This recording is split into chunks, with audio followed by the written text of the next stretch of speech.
Okay, so I'd like to welcome everybody to today's induction. Thank you very much for coming.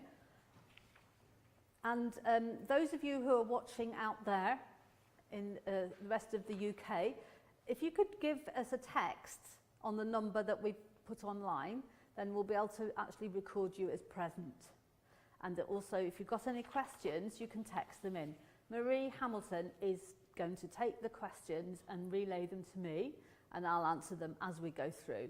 But the first thing is text us with your full name so we know who you are, and then we can hopefully respond to people online. This induction, by the way, will also be there online afterwards in case you forget things, because it's useful sometimes to look back to find out what's going on. So, welcome. The people who are here physically in the room are coming on the postgraduate diploma, but some of you who are watching online, you might be coming to the certificate in inclusive education or the MSc. So you're all very welcome. You can see there are different numbers of credits for different things. So the certificate is 60 credits, the diploma is double that, 120 credits, and the MSc is an extra 60 credits. We have 3 particular pathways through our MSc, which is for particular groups of teachers. Deaf learners and visually impaired learners, that's a compulsory qualification for them. And we also have a pathway for people who are working with bilingual learners. But in fact,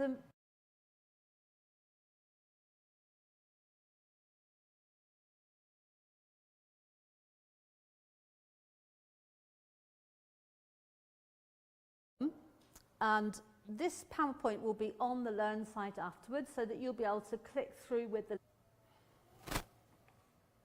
Yes, this is the general website for the university, and it's got information about the MSc. And then if you click on any of these courses here, let's say you want to find out about inclusive pedagogy, then you get through to a course page which tells you everything you need to know, including the timetable. Okay, so that first link that we've looked at just there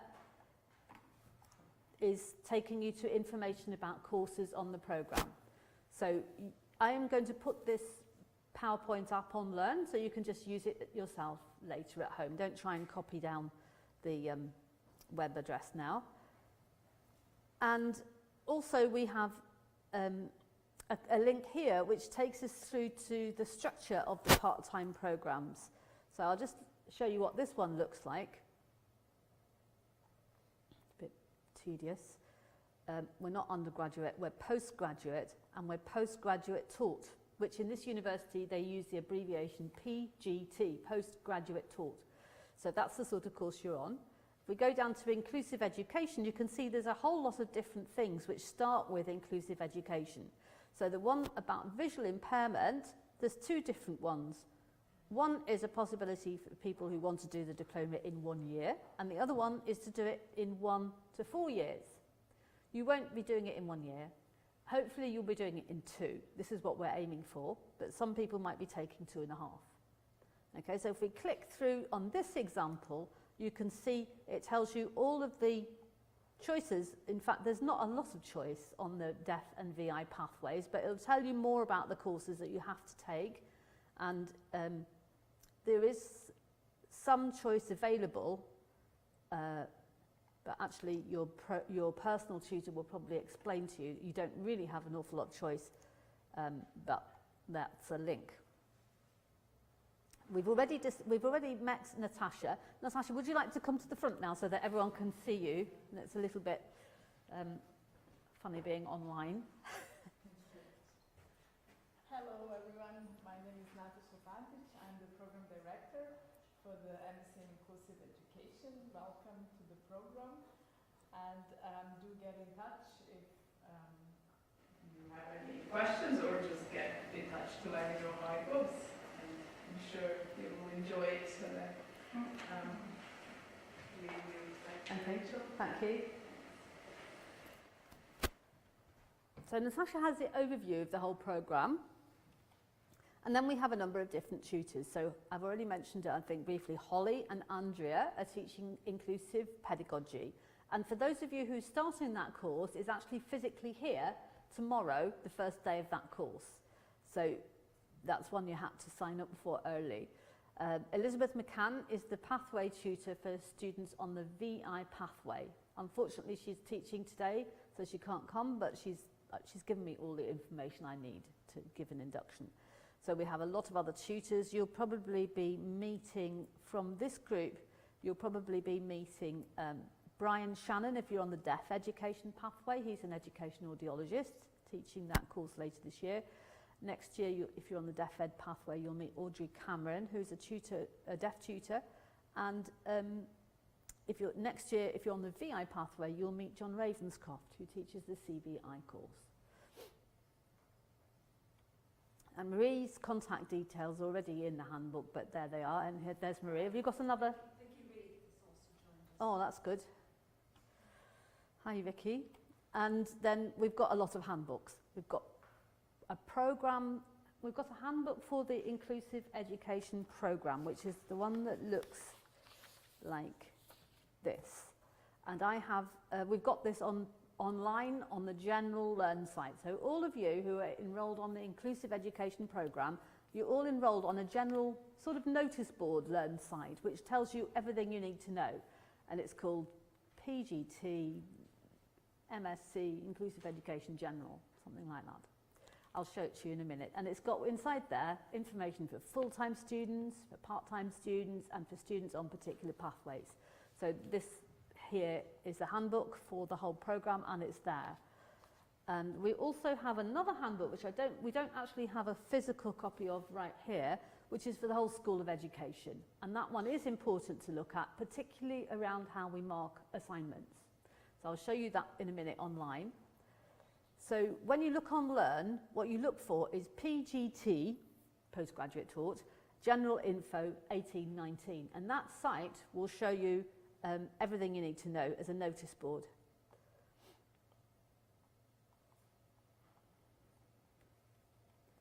So your personal tutor is going to be somebody who's a tutor on the program, in the program. And you have an entitlement to at least one personal meeting a year with your personal tutor, but in fact more is often needed. Because you're distant students, sometimes the contact might be phone or Skype or email discussion. And it can be to discuss any issue that you think is important for you.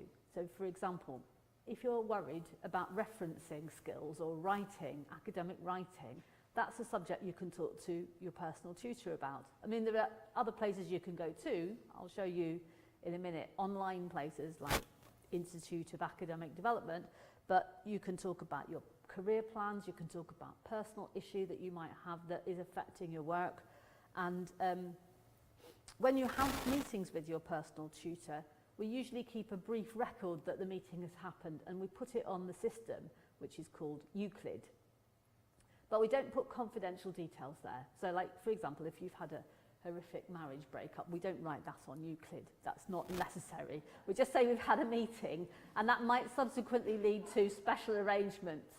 You know, we won't put details that are personal on Euclid. So there's more information online about the personal tutor system, and you can follow that link to find out about it. It's on the university website. I'll just go and show you. No, that's not linking up. So. Okay, so contacting your tutor, we prefer email as the main method, and we'll get back to you fairly quickly. You should be expecting a reply. Occasionally your tutor might be, your personal tutor or your course tutor might be on holiday, and in that case you won't get a reply, but they should have an out-of-office message so you'll know what's going on. And you need to get yourself, you need to get to know all the different handbooks so you can actually check there first before you contact your tutor, because we have got the general school PGT handbook, the program handbook, and the pathway handbook, the course handbook. Look at those first before you find asking questions. The main question I get asked, actually, is something which you can all know the answer to right away. People say to me, what time are these courses on? When are they on? Okay, don't ask me that question, because it really is clear to find it. You put into Google times, dates, inclusive, and it works. It will get you to the right page. So please don't ask me that question. I've had it too many times, and it really is an easy one to solve. So I don't know why it works, but it gets you to the right page. times, dates, inclusive. You don't even have to put Edinburgh. Okay, so registering as a student. This is for people who have got an offer, an unconditional offer, and they have accepted it firmly. Now, some of you are not at that stage yet because it takes a while to get through admissions, and people who are part-time often apply to this course quite late. It's not your fault. It's usually to do with funding within the local authority that it's quite slow to come through. So you will get an offer, and as soon as you get an unconditional offer, you have to confirm it. Then they know that you're serious, and then you can start registering. Okay, so this link here takes you through to the web page which tells you what to do about how to register, which is basically fill in another form online. And then getting your student card is explained to you as well with this other link. So I'll just go into getting your student card because it is very useful to have a student card. You can use it if you go physically into the library, and also you can use it to put money on to get 20% off at student cafes, which might be useful, and also for paying for printing or photocopying. You have to pay for it, but it all goes through your student card. So this website tells you about how to get your card. New students.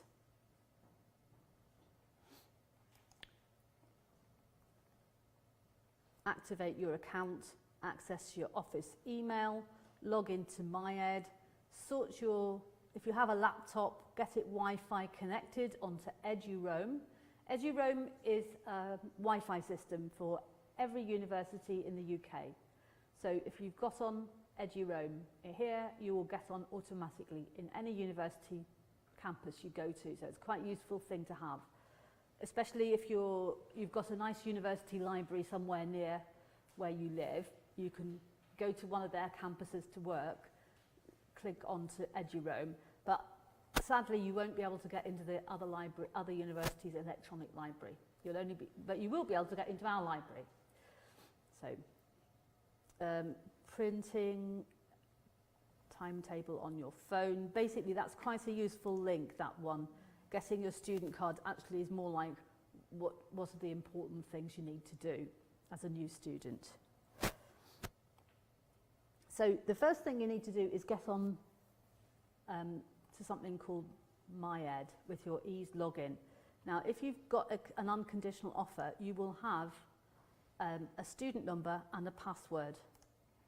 I'm going to assume that you have got that. I know some of you are not quite at that stage. So I'm going to put into Google MyEd, M-Y-E-D. Okay. And then I'm going to go log in MyEd. Now you're a new user to MyEd, so the new user have to first of all register. The people who've done it before can go in this dark blue box here. But if you're a new user, you'll go underneath for the first time. Now this is where you enter your university username. Now that is the same as the S with the number. Okay, that's your university username. And then underneath you will have a password which they should have sent you. Admissions should send you this password, and if you click then accept the university's computing regulations, that is really saying you're not going to give your password to anybody else, and then you can continue and you will be in MyEd. Now I'm just going to go back there and I'm going to log in myself so that you can see. You won't see exactly what you see because I'm a teacher, but you'll see roughly.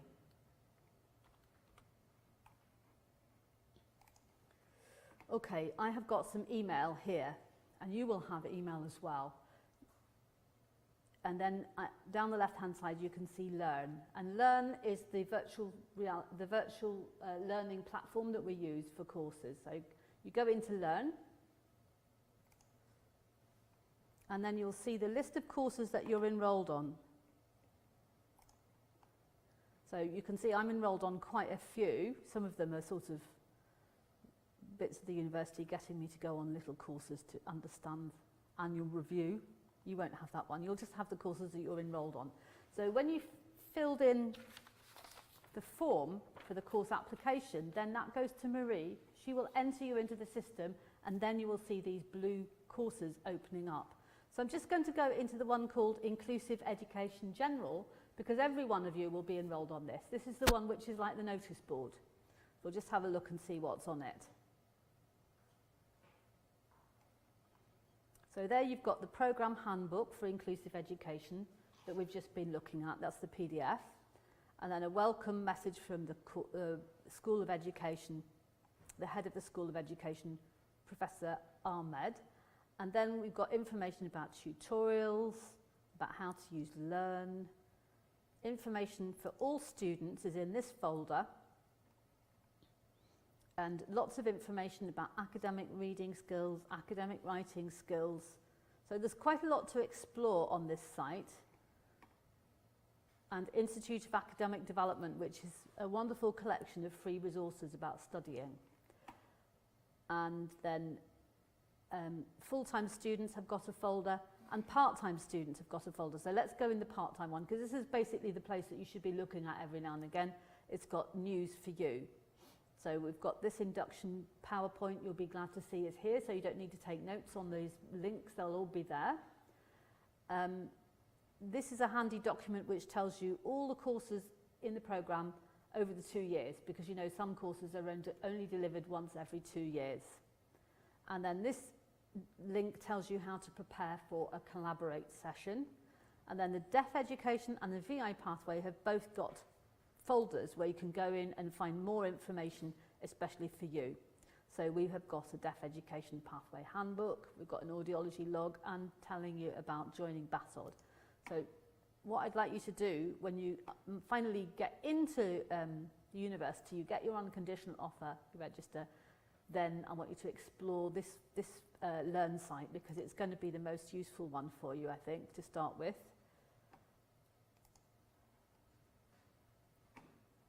And there's information about dissertation, that's hidden at the moment.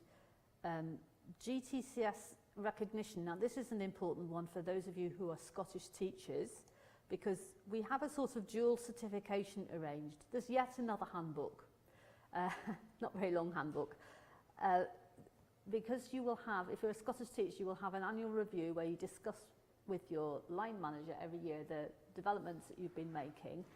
You can do self-evaluations about each of the courses that you go through this programme, and those you can match them against the career-long competence, the career-long professional learning standards which the GTCS has, and you can also match them against the competencies which the Scottish Government sets for teachers of deaf or visually impaired children. And that self-evaluation will be looked at by your course tutor. Natasha will do an overview, and then when you leave with the diploma, you will also get another certificate from GTCS which recognises your learning with them. So you don't really need to do an awful lot more work to get that, and it's quite a handy thing to have on your CV to show that it's sort of like 2 for the price of 1. And not a lot of extra work, because you do have to do those preparing for annual meetings anyway. So if you read those, you'll find out how it works. We're trying to make it so it's not too much extra work for anyone. And in here, we've got option course presentations. Now, so far, online, Marie, we don't have anyone who's out with the VI or the Deaf Pathway, do we? All of those people that you mentioned, I think 4 people have so far texted in to say that they're online, and all 4 of them on the Deaf Education Pathway.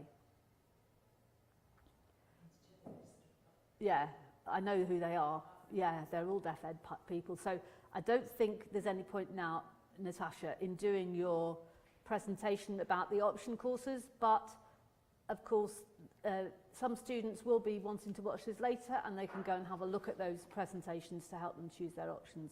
But this lot here and the ones online don't really have a lot of options. It's fairly much laid out what they have to do.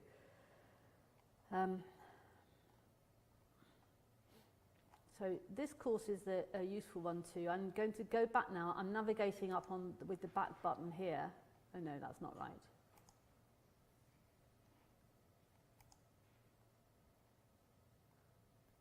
Oh gosh, it's got all of my courses now. That's not what I wanted to show you.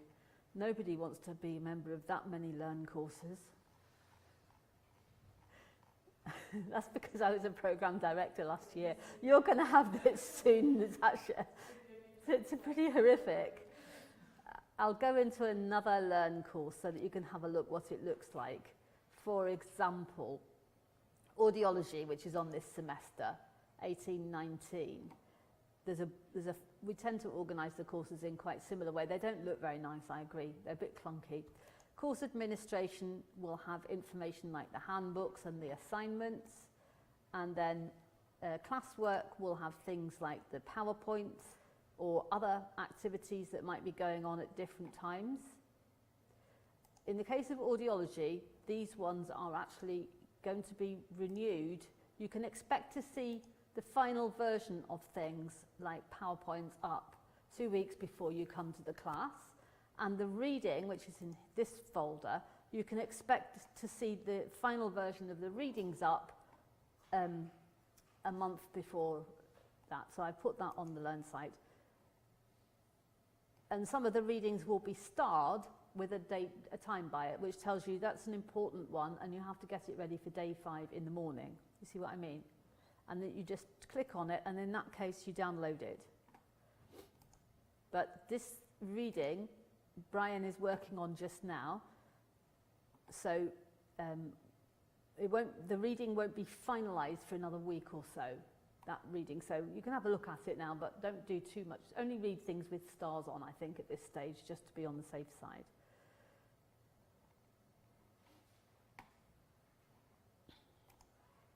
Okay, now let me go back. So how confident do you think you are that you can get into MyEd and get onto a Learn site? You might not feel yet that you're confident about moving around the Learn site, but you just need to practice that yourself. Do you mostly feel you could do that? How many people have not yet got into the university system? That is, they don't yet hold an unconditional offer. Yes, it's okay. Everyone else got one? That's great. It's been particularly late this year. I don't quite know why, but it could be that the councils are very, very strapped for cash. It's a very valuable bit of training you're getting here, and it takes them a while to release the money. So we'll get everyone on in the next few days. Right, we've done about registering as a student. We've done about ease, login, and MyEd. University email. It is a good idea to either use the university email regularly or go into it and set up a divert to your own email. It doesn't matter which you do, but you have to do one or the other, because otherwise you will miss important information, because important news comes through your university email, particularly about money. Now, they won't the fees department will not contact you if you've done everything right. That is, you've told your finance department to contact the fees office every year with the courses that you're going to go on, what the codes are, your student number, basically the same as what you've put on there. The fees department have to know about this every year. And if you forget, then you will get the invoice. And it is quite upsetting when that happens, because after a while, especially if you've forgotten to look into your student email, you will also get cut off from Learn and cut off from the library. And that is terrible. That has happened. So we don't want it to happen. If you communicate with fees, or your employer communicates with fees, it'll all be fine. So this is what you have to tell to your employer. Please send an email each year to the fees office, and they can send it to that email address.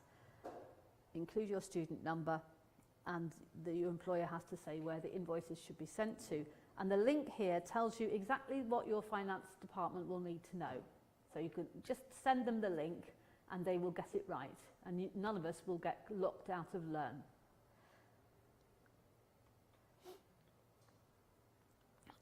We will be enrolling for each course. And I've told you about how to find the dates and times and rooms. There's the link. And the form which is in your pack, and also this form is also on the dates and times site, isn't it, Marie? This one goes by email or by post to Marie. Easiest to do it by email. And Marie's email for this purpose is Inclusive Education. Actually, I don't think she'll mind if you send it to her ordinary email. You prefer that one? Is it a bit easier? Yes. Inclusive Education for these, because it's an important thing. We need to make sure we always get it. Okay. And this form will show the courses that you want to enroll for this academic year.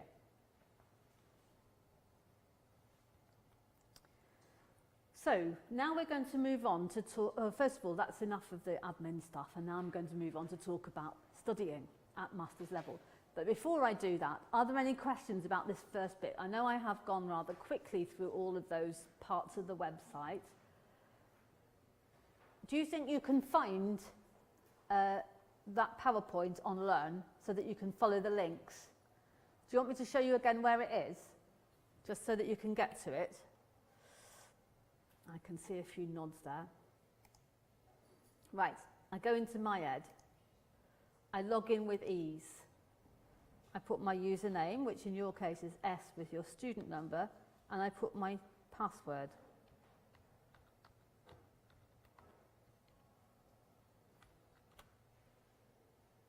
Okay, I'm into MyEd. I click on Learn. And then I look for the course, the blue underlined course, which is called Inclusive Education General. I click on that. And now I go down to Inclusive Education Students Part-Time. That's you. And then at the top, you can see the PowerPoint that I'm using now, okay? So you can download that PowerPoint. Okay, do you think you can do that all right? Great. Are there any other questions about the first part of what we've been talking about, which is quite a lot of it is all about admin type things? Will we get to know the courses today, or can we do that? If you'd like to, you can do it today, and you can physically give it to Marie, as she's here. Or you can do it electronically overnight and send it in onto the Inclusive Education email. That's fine. Any more questions that you'd like to think of? Or things you're not quite sure about your own situation?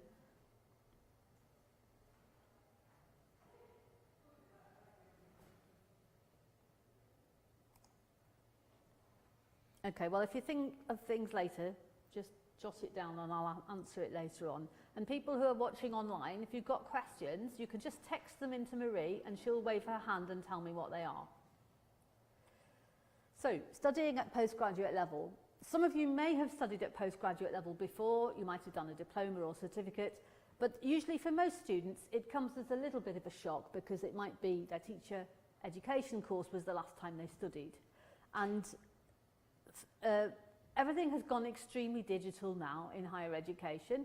We are lucky in the University of Edinburgh, we have a really good online library resource. So I'm going to show you that now, about how to get into the library, how to get electronic journals, and how to search inside the library. And the tool we use to search inside the library is called Discover Ed. And you can get straight there with Google by putting in Discover Ed, but you have to put the capital E. So we're going to look at Discover Ed, which is the search tool inside the library, electronic journals, e-books, and how to search for things when you're looking for things to read. You will get lots of recommended readings for your courses, and many times it will be electronic reading that she's given to you. You just need to click and find it. However, to get good marks on courses, you have to read beyond those things, and we would encourage you to use the amazing collection of journals that this university has. One of the advantages about being a rich university is that they really do spend money on journals. So we've got, I think the online library is one of the absolutely best things about this university. So you're lucky you've got it while you have got it. So let's go and have a look at the library website. Okay, so you can see it tells you about how to use the library and lots of other information, help and information there. But this is the search engine, Discover Ed. So I'm going to put in a keyword here, or a phrase, which I hope will bring up some reading that might be useful.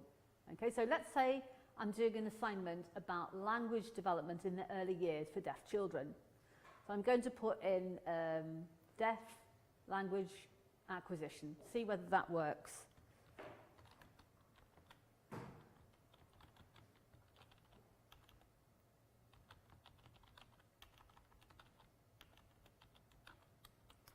Okay, now I'll then get a search list just like with Google, and I want to show you how you can refine your search to make it more relevant to you, because if you look at the dates, because we're such an old library, the first date is 1600. You don't want that.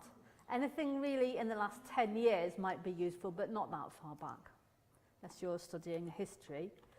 So I'm going to put in 2010 to get the last 8 years, and that will refine my search and get things which are more useful. But actually there's other things I want to do as well. Because I'm studying, let's say I'm up in Shetland, as one of our students is this year, I only want to see full text online. I won't be able to come to the library very often, so I click on that, full text online, and I only want to see really reputable articles that are peer-reviewed. That is, they've appeared in a journal and they've been independently reviewed, so I know that they're reasonably good quality. And I'm going to apply the filters, and that will get me the years that I want, full text online and peer-reviewed with my search term. So here I can see a number of different items coming up. Some of them are books and some of them are articles. Now I didn't say I just wanted articles. I can see that there are a number of books coming up in the search, and in fact this second book is a book where I have a chapter. That's weird. I won't go in that one. Some of them are clearly obviously relevant. For example, this one, cued speech. Does anyone on the deaf education pathway know what cued speech is?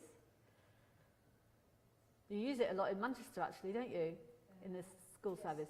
The head of deaf, on the deaf side is Tina. very fond, yeah, she's very much pro cued. Okay, well this is a whole book, fairly recent, examining cued speech. And this one has got an important person on it, which is Patricia Spencer. That's a good book to go for. This is an e-book. So let me take you into an e-book to show you what it looks like. It's 2015, so fairly recent. That's good. And I'm going to click on that to go into it. When you go into the physical library, you might be surprised to see that the book stock is quite old. And the reason is most of the new books are e-books. Okay, here's the book. This is what it looks like. And you can download the complete book if you would like, or you can download chapters. If you download the complete book, it will stay on your desktop for a day, and then it will vanish. If you download a PDF, you can keep hold of it. It's a chapter. So let's say I want to download one chapter. I want to look at this bit. You can read it online or you can download it. So I'm going to download it, and it's ready for download. The main author of this book, or editor of this book, is Patricia Spencer. So I'm going to save it. It's asked me what I want to do with it. I'd like to save it. I'll view it.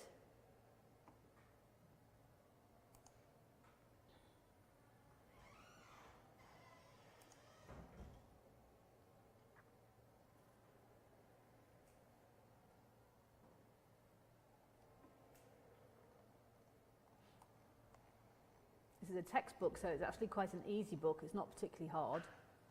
So I'm going to save it with a name so that I can know to find it again. Well, I think it's already automatically saved with a name.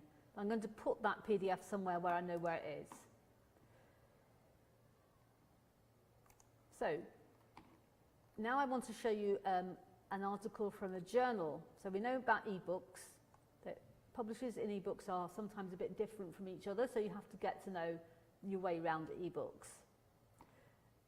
This is an article, and it is 2012, so quite old now. I think it's something to do with sign language because it's got these two people involved, Adam Shembri and Kirsty Cormier. Yeah. And it's in a journal.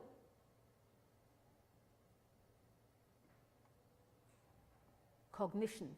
Cognition is a tremendously important journal, especially for psychologists, so that's good. So I'm going to have a look at that one.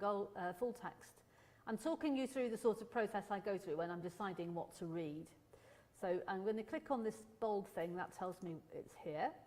And I'll go into cognition and straight away I can see the article. The first thing I would do is I'd read the abstract to see if I really want to read it or not. And if it's not really what I want, then I would just move on. If I like it, I would download it and I would save it by the first author name. So in this case, it's Cormier et al. This article is talking about critical periods in language acquisition, particularly around sign language. So that's quite an interesting one. But some other journals, when you go into them, look different. And I'm going to show you now what some journals look like. Can you see above the search bar, there's something called e-journals. I'm going to click on there, and I'm going to put in the word deaf. Sorry, I'm being a bit biased against VI. And there we have all the journals which have got deaf in the title. There are more than this, because not all deafness education journals have got deaf in the title. They've sometimes got hearing impaired or cochlear implants, but anyway, I'm going to go into Deafness and Education International. This is the one which is connected to BATOD, the Teacher of the Deaf organisation. So we'll have a look at how that's organised.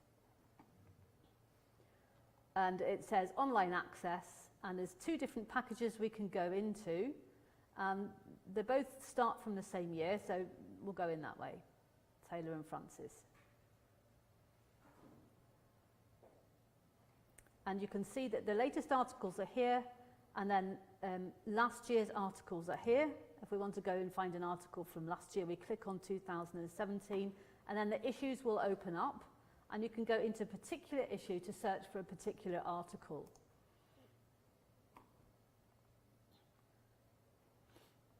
So it's, in the olden days, you used to walk along the stacks, and now everything to do with journals is online. I think there are still paper copies, actually. So this one is about Language, Play and Early Literacy by Margaret Brown and Linda Watson. So it's got you the abstract. Go for that first. If you like it, go for the full text. And if you want to find out about the journal to work out whether it's a one that you can trust, you can have a look at information about the journal, the editorial board. And I am the co-editor of this journal, the UK editor, and there's another editor in Australia. So you can trust that one. It's not quite as big as some of the other deaf education journals. Does anyone know the name of some other VI or deaf education journals in their field? Have you heard of any? Not yet. Okay, so what you're going to be doing is going into the library, putting the keyword, let's say visual impairment, into Discover Ed, and then clicking on e-journals, and then it will come up with any journal which has got visual impairment in. I don't think they... Yeah, there we are. Now, you've got to be careful with visual impairment because the word vision is used by a lot of other subjects.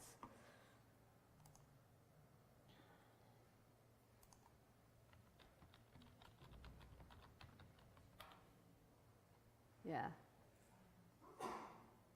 So, for example, this one here, the British Journal of Visual Impairment, it's organised in much the same way. You click on the bold, Sage in this case is the publisher.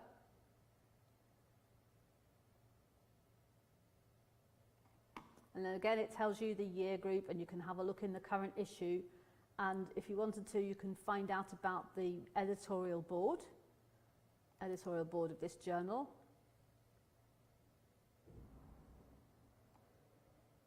Choose your country.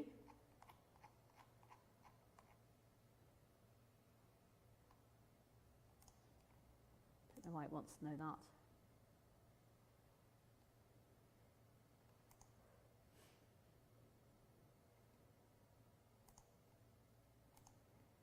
I don't know what I'm doing now. I've got a bit frozen. That was actually just to show you that the editor of this particular journal is John Ravenscroft, who works here. That's the editorial board. Yeah, there we are, John. who will be teaching one of the courses here. So, let me get back to my PowerPoint. So I think we've looked now at Discover Ed, electronic journals and e-books, and we've looked at how to search as well. Now that's all the sort of thing which you'll need to practice, and to start with, students find this very frustrating and slow.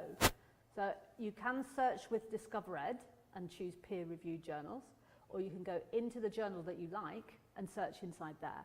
But it will help you if you can learn how to use Discover Ed effectively to get up-to-date, reputable articles that you can trust. So I would also suggest you experiment with Google Scholar. Has anyone used Google Scholar before? Yeah, it's really handy. It's been around for, I think, about 15 years now.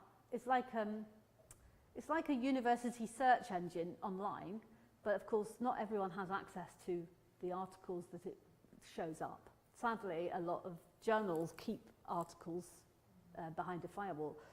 So I like to use Google Scholar in conjunction with Discover Ed. It's very easy to use, just like Google, and just as I showed you inside the library, you can set parameters so that you can choose the most recent 5 years, for example, to get the most recent things.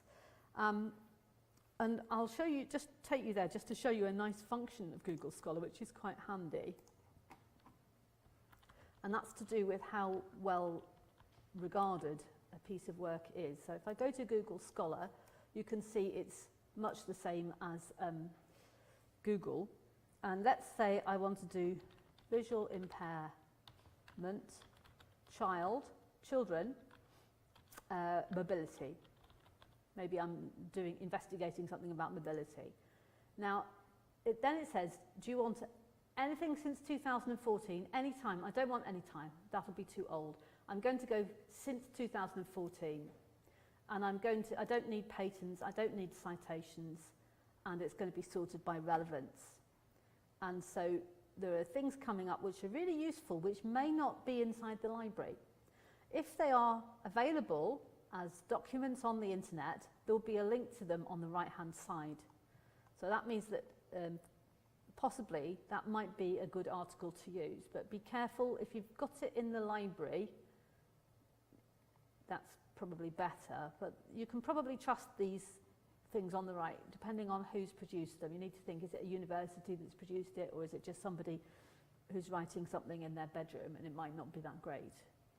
Now, the bit I wanted to show you was this thing underneath on Google Scholar. It's very handy. It says cited by 14. That means it's in 2016, and already 14 people have used it as a reference. And if you want to find out who those people were, because they might be actually quite relevant for you, you can click on the cited by, and you can see more up-to-date things which are about the same topic, which have all cited that source. So if we look down the list, if you look at cited by, you can see this one's been cited by 72. And it's quite a new book, although actually I think it's an old book with a second edition. That's a book. Now that's the sort of book that maybe might be worth buying for your service, because it's cited by a lot of people. This one is cited by 207 people. You can also suggest to the library that a library orders books. There is a way of doing that, which your personal tutor will explain to you. The library does buy books that are suggested. Okay, so I would suggest use Google Scholar and Discover Ed, and then you will be able to find recent, up-to-date and reputable things. Don't pay for articles.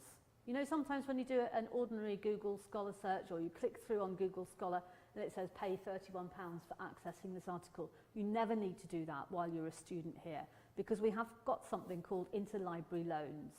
So if you do a search within the university website for interlibrary loans, ILL, you will see that you can order any article that's published pretty much in the world for free, and you can do that 30 times a year.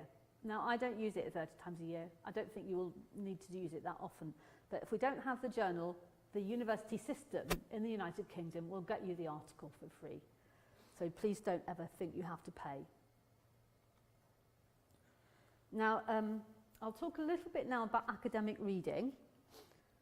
we have got a suggested reading form for you to have a look at on the General Learn site, and it looks a bit like this. It helps you to read strategically because it's very easy when you're studying and you're working to get sucked into one article or one chapter or one book and read it in great detail. You probably don't need to do that. You probably need to work out how to read strategically. Like one chapter might be really what you need, or part of an article might be really what you need. So this reading form encourages you to read efficiently and to read for a purpose. So the word copy of this form is on the General Learn site under academic reading. So at the top, you write down the bibliographic details, because you're going to need that for your reference list anyway. Then you ask yourself, why am I reading this? And if you don't know why you're reading it, you maybe shouldn't be reading it.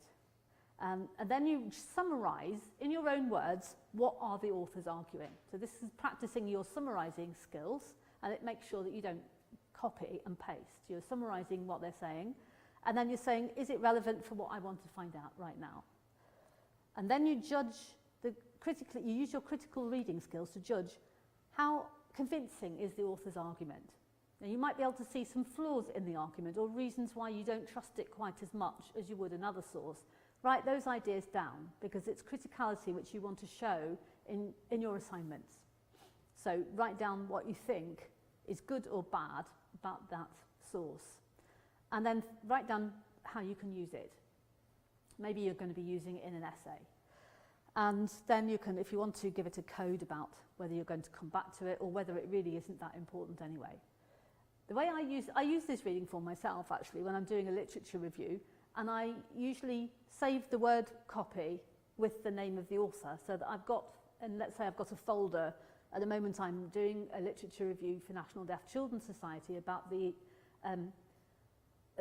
parents who are living in poverty and bringing up a deaf child. So I'm doing a literature review about socio-economic status and research in of deaf children. So I have the name of the author, the first author, maybe et al, and the date of the PDF that I've got from the library. And then I've also got this reading form with exactly the same file name. So they line themselves up so that when I want to review what I've read quickly, I can just click through very easily and keep myself quite organised. And you can do the same thing, like set up a folder for each course that you're on, or maybe use another method such as, I'll talk about another thing you can do later on. So that reading form is quite useful. There's another thing that you can do which is called EndNote. It's a free piece of software you can get as a member of the university. There's a link to it here. And EndNote is, not everyone likes EndNote, but it's a way of keeping all the articles that you collect in one place. And it's also a way of getting citations out into your reference list at the end of an assignment. And you can be sure that the citations will come out nice. They will come out correct, especially with the right punctuation, the right italics. There's nothing so fussy as a reference list. They're very detailed. You'll probably remember this from your university days. So EndNote, the link is there so you can follow it up and you can download it. And if you get the full version, you can keep all your articles inside it. And if you want to, you can put your reading forms in there as well. And now I'd like to just briefly talk about note-taking in class. And the reason I'm talking about this is because note-taking is a bit of a dying art. Not many people take notes anymore, but it is very useful to know some different ways of doing note-taking when you're in class. You don't have to do it on paper unless you want to. You could do it on a word processor. Most people who I see who are undergraduates are now bringing laptops in and they use the PDF, they use the PowerPoint that they're watching, and a lot of them are now taking notes in the notes section of the PowerPoint. It's one way to do it. It's quite a good way. If you're doing it on paper, this method is quite good, where you have a page of paper, and on the right-hand side of the paper, you take notes and you try and organise them into numbering and stuff. And on the left-hand side, you put some keywords or some questions that you want to ask about the thing that you're listening to. And at the bottom, which you might do when you go home, you write a summary. So this is a good way of getting organised. This method is called the Cornell method, but actually it doesn't matter what method you use. Taking some detailed notes in class especially for more lecture-like activities. You'll have lots of activities which are group discussion, debates, trips, visits, speakers, but when you're having a lecture-type activity, it is quite useful to take notes, and I would encourage you to think about the way that you do take notes to try and improve your note-taking skills. Also, if you're a teacher of deaf children, note-taking is actually also an access strategy, so it's useful to know how to do it for yourself.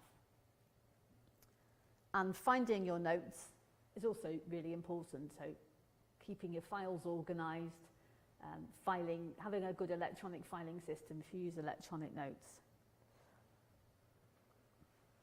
I don't see very much good note-taking going on in class, but when I see full-time students, sometimes they've perhaps been more recently at a university, they're more likely to do it. So sometimes you'll be in a class with full-time and part-time students and you'll be able to see a whole range of different ways of taking notes going on. So, writing. A lot of people might be feeling a bit nervous about academic writing. It's probably been a while since you've done any writing, and one thing I want to reassure you about is that every course that you go on, you have an opportunity to have a piece of practice, a practice assignment. And that means that you can send it in to your tutor, and they will give you some feedback in time for the real assignment. That's called formative assessment. So a good way to do academic writing is to make a plan. If you're visual, organise it on paper or on post-it notes on your wall, and you can share your plan with your tutor, especially for the early assignments. And you must use references for every assertion, and that is sometimes a bit of a shock for students when they're studying at master's level for the first time, because undergraduate teachers don't always go on about that so much, especially on teaching courses. You may not have done a huge amount of referencing, but we're really a social science discipline in education now, and we will have to reference every assertion. But of course you can use your own experience and you can weave that in as well, but you have to make sure that you have a reference at the end of the sentence or in the middle of the sentence, or even at the end of the sentence with several references that back up what you're saying with semicolons in between. And then all of those more detailed references will be at the end on a list. If you can't remember how to do Harvard referencing, that's usually the style that we recommend. There's a link here to a website which is Edinburgh Uni. I also like the Anglia Ruskin site because it tells you how to reference absolutely everything. Even a bus ticket, it tells you how to reference. So even if you're worried about how to reference a speech that you saw on television, you will be able to do it. There's a way. And Cite Them Right is another useful website with a link here, which tells you how to avoid plagiarism. I'll come on to that in a minute, but all of those links will be helpful for you when you're getting your essays organised. There is a lot more information on the website about how to produce assignments. You want to look for the Institute for Academic Development. That will tell you, there's also a lot on the Learn site we looked at. Some people are worried when they write assignments that they are writing in the first person and they feel uncomfortable. It's okay in education to write in the first person. Medics don't normally do it, but in social sciences, particularly education, we quite often do say I, because we're talking about our own practice. So that's all right, don't feel nervous about putting I in, you can. When you're writing, you need to really be thinking, what does the teacher want to see? What does the tutor want to see? And so you look at the assessment criteria, which will be in the course handbook, and the general taught postgraduate handbook will tell you the mark scheme, and then formative assessment will be there. So I'm going to tell you a little bit now about the marking criteria. Every bit of work that you do will be marked against these criteria. We want to know that you can understand the concepts. The concepts might be, what is cerebral visual impairment? Or what are the different ways of understanding child language acquisition? So you have to show that you really understand the course, the content of the course. And the concepts will have been explained to you, but you also have to read about them yourself. Then the knowledge and use of the literature means how much have you read, and is it good reading that you've done, or have you just done an actual Google search? I can tell when I mark an essay straight away. If someone's used DiscoverEd or Google Scholar and used recent references, or if I can tell if someone's just done a straight Google search. Don't use Google on its own, it's just not worth doing. Google Scholar is way better. So use of the literature means, have you read what's been recommended? The starred readings are the recommended readings, so go for those. Make sure they're in your assignment. Make sure you show that you understand them. And then if you've done other readings, some of them you've found yourself, that's great. If you've got it into a coherent review of literature, then that's even better, you'll get better marks. And then there's 2 points here which are about relating theory to practice.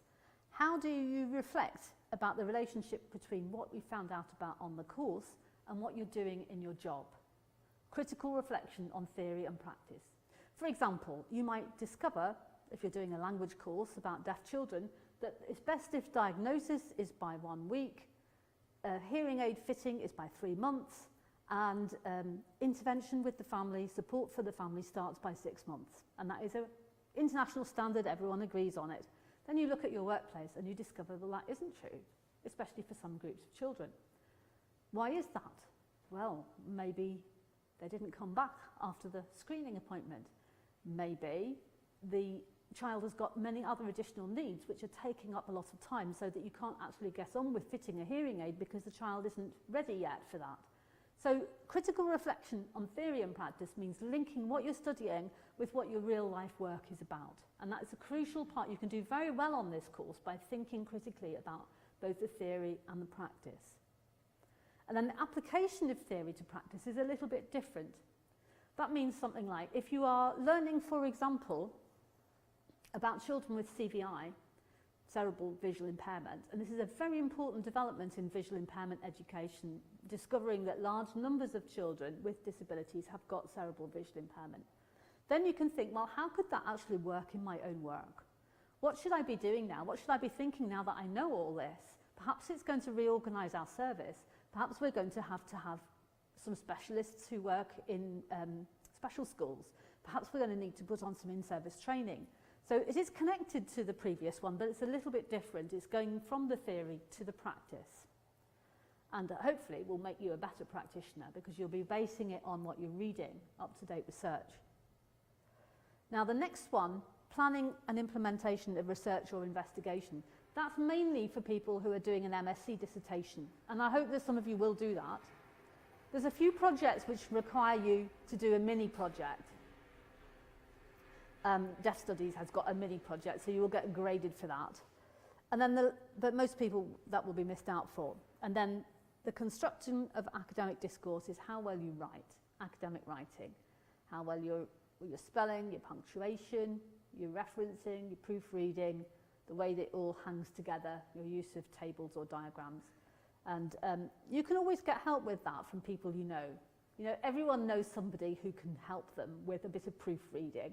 And it's often a good idea to show your work to a colleague, perhaps a mentor, someone you know who's pretty good at academic work. Maybe they've done a master's recently, to run it past them and ask for some tips.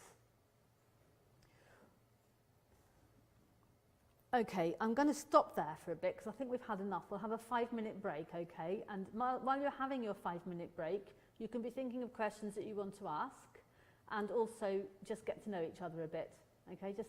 You might want to get a bit of water. There are machines in the basement if you're hungry. There's some not very nice machines, but you know, it's chocolate. Just outside here, there's a fountain, okay?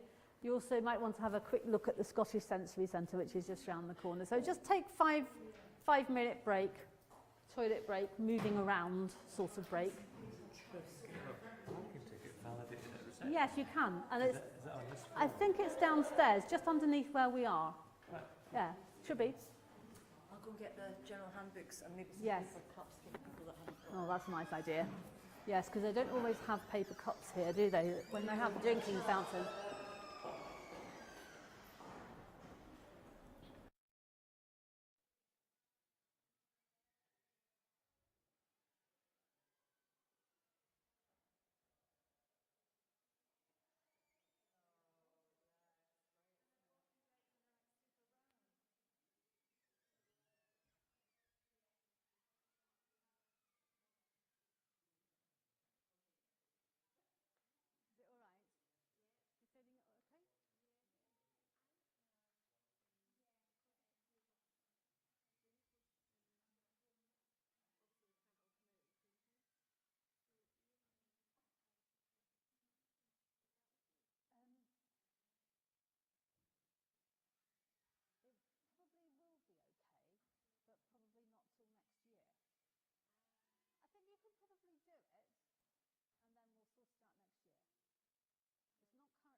course, which is on, again, in 2 blocks, the 6th, 7th and 8th of February and the 6th and 7th of March. Okay? So those are the 2 that you would be recommended. But we've also got to think about the Sources of Knowledge course, which I'm going to tell everyone about quite soon. Sources of Knowledge course is a general course to get you practice at reading articles, academic articles. Okay, so does that sound all right for you?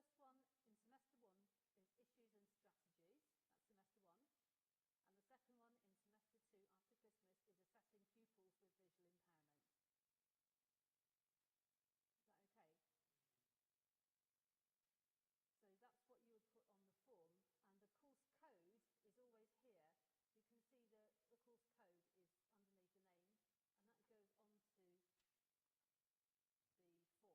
you would put on the form, and the course code is always here. You can see the course code is underneath the name, and that goes on to the form that you fill in, yeah, the course code and the course name, and the start date you can get from there as well. So as a minimum, 40 credits a year is okay, but you might be able to bump that up to 50 credits, which would be better. Yeah, it'd be good if you could get Sources of Knowledge done in semester 1 as well. And if you notice that semester 1 course doesn't start straight away, it starts in October, so you might have 2 courses overlapping, but you know, you'll have to look at the times and the dates to see. No, so long as you can manage your time. Here's information about the research methods courses, but unfortunately, Marie hasn't yet put up this year's times. These are last year's times. So when she comes back, I'll just remind her that we need to have this year's times up right now. Yes, yes. Yeah, sure. Assessing Pupils, that's the semester 2 course, the 6th to the 8th of February and the 6th to the 7th of March. Oh, semester 1, yeah, righto. Issues and Strategies, the 22nd to the 24th of October, that's Monday to Wednesday, and then the 26th to the 28th of November. That's actually a 6-day course. If you've got the ability to do an extra course, I would say it's a good idea to do Sources of Knowledge first, as well. It really does help with essay writing. It's all of those things I was talking about. Yeah,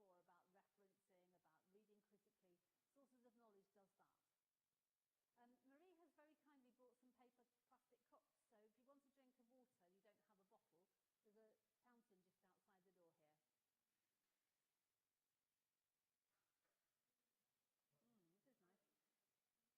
some paper plastic cups, so if you want a drink of water and you don't have a bottle, there's a fountain just outside the door here. This is nice.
Thank you, Marie. when you all the systems like included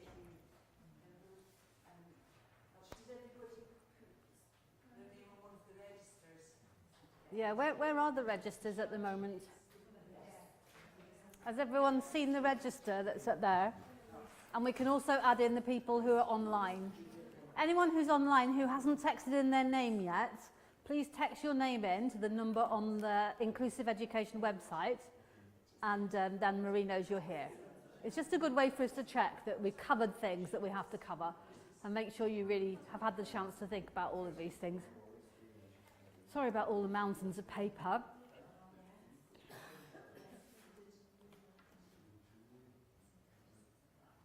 While we've been having the break, somebody asked me about the dates and times. Remember, I said if you put in dates, times, inclusive, you get to this page. Here it is.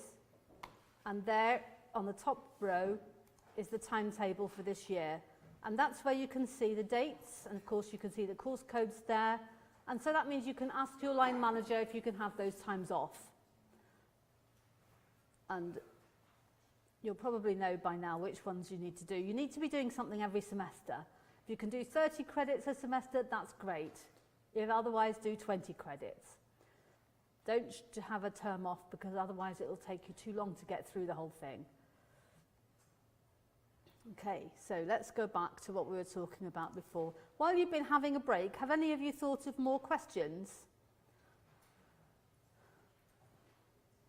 Marie's just brought over yet another handbook with a coloured picture of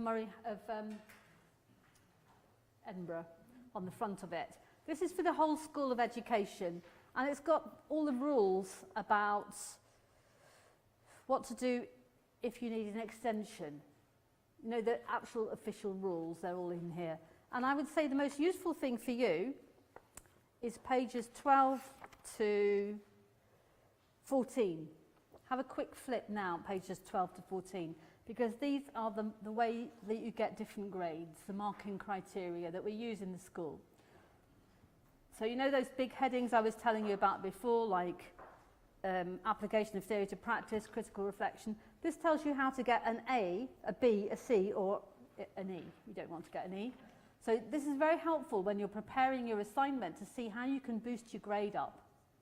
So, for example, when you're talking about the concepts, if you want to try for an A, you have to show that you've understood the main concepts that and the theories that were taught on the course. You haven't misunderstood them at all.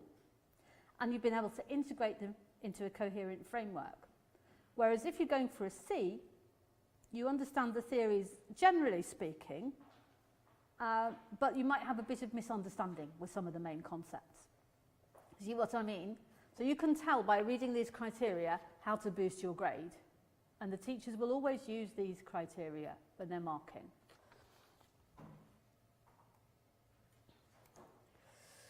Okay, now I need to get on to the vexed subject of plagiarism, just so that you know what the rules are in the university. There's a link here which takes you through to the definition that the university uses of plagiarism.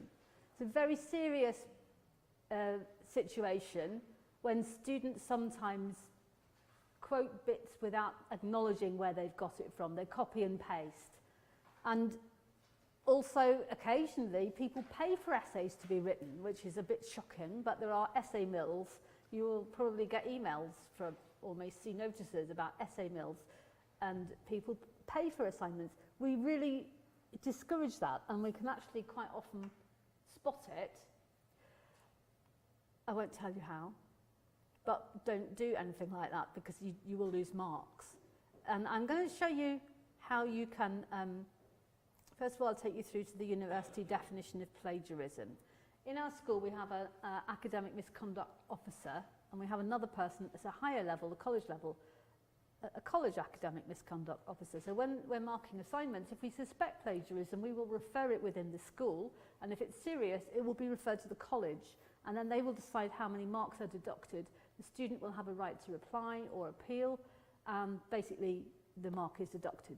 So students can end up with 0 marks for a course.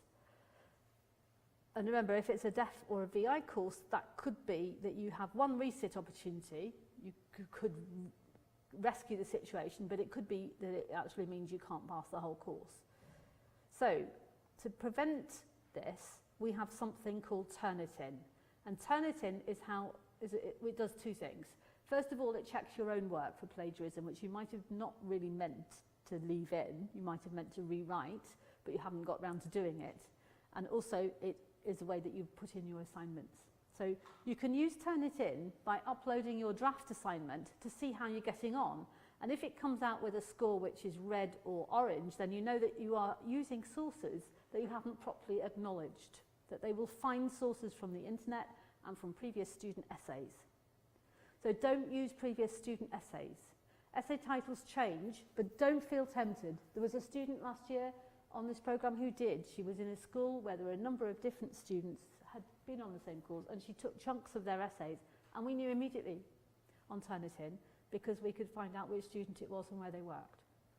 So it's not a good idea to use anyone else's work, but of course it is a good idea to discuss your work with colleagues. That's quite a different thing. So Turnitin, when you get up to the time of near your assignment, like about 2 weeks before your assignment is due, the drop box will appear where you're going to upload your assignment. You go in there and upload a draft assignment, maybe a few days before the deadline, and then you will get a report that shows if it's a red or orange report, then you know that there are still sources in there which are not properly acknowledged, and you need to check them. It will tell you what they are. And that's the same thing that I see when I mark. I can see if people have used other sources. So let me just see. There's a link to student training viewing originality reports. I've also got a nice video. I think this might be it, which is on YouTube.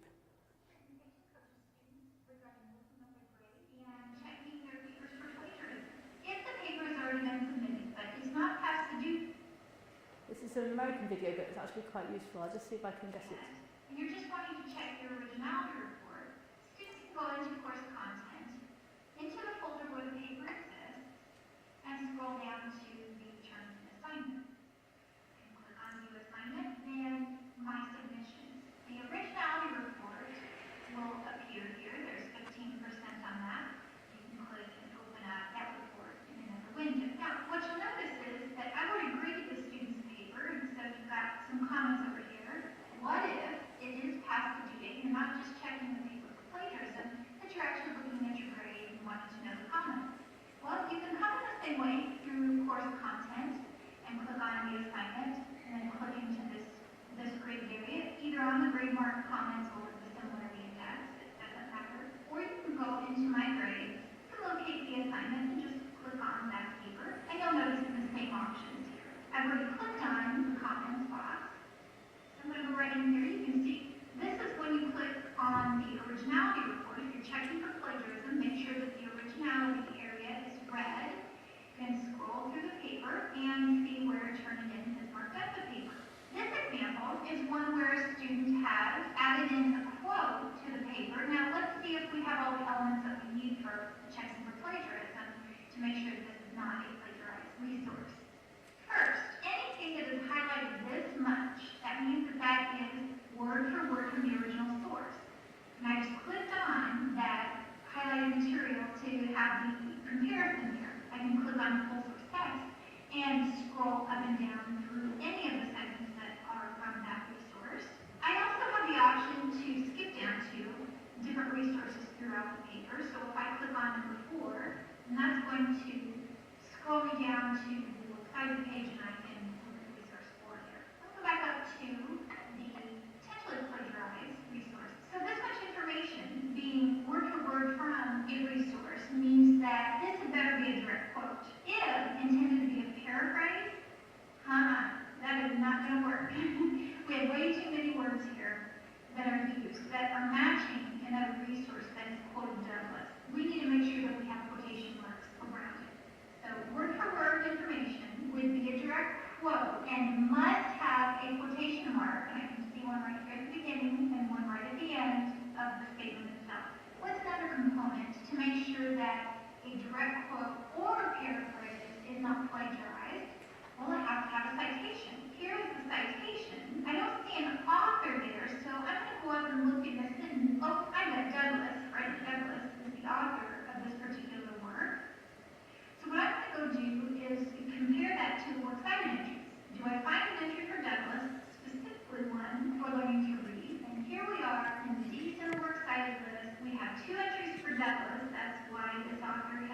added in the title to the citation. So sure enough, we have Douglas, learning to read. I don't see any other citations in there that begin with learning to read. So I know that that's the resource. I have located my citation both in the paper and in the works cited page. So that means that this writer has responsibly included the information from this resource, and this would not be an example of plagiarism. Okay, do you all get that? It's just a nice American explanation of plagiarism, so that you know that if you're using a direct quote, which you don't use a lot of in postgraduate essays, but if you are using a direct quote, you put the quote marks in, you put the reference, the author, and the page number. But more often, at postgraduate level, you're going to be summarising, and you're going to be summarising using your own words. And that was why I showed you that reading form earlier on, because that form will get you into the habit of summarising confidently using your own words. And then you will never get done for plagiarism, which is what I hope.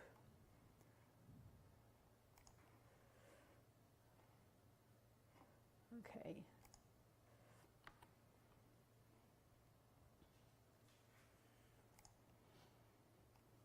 Okay.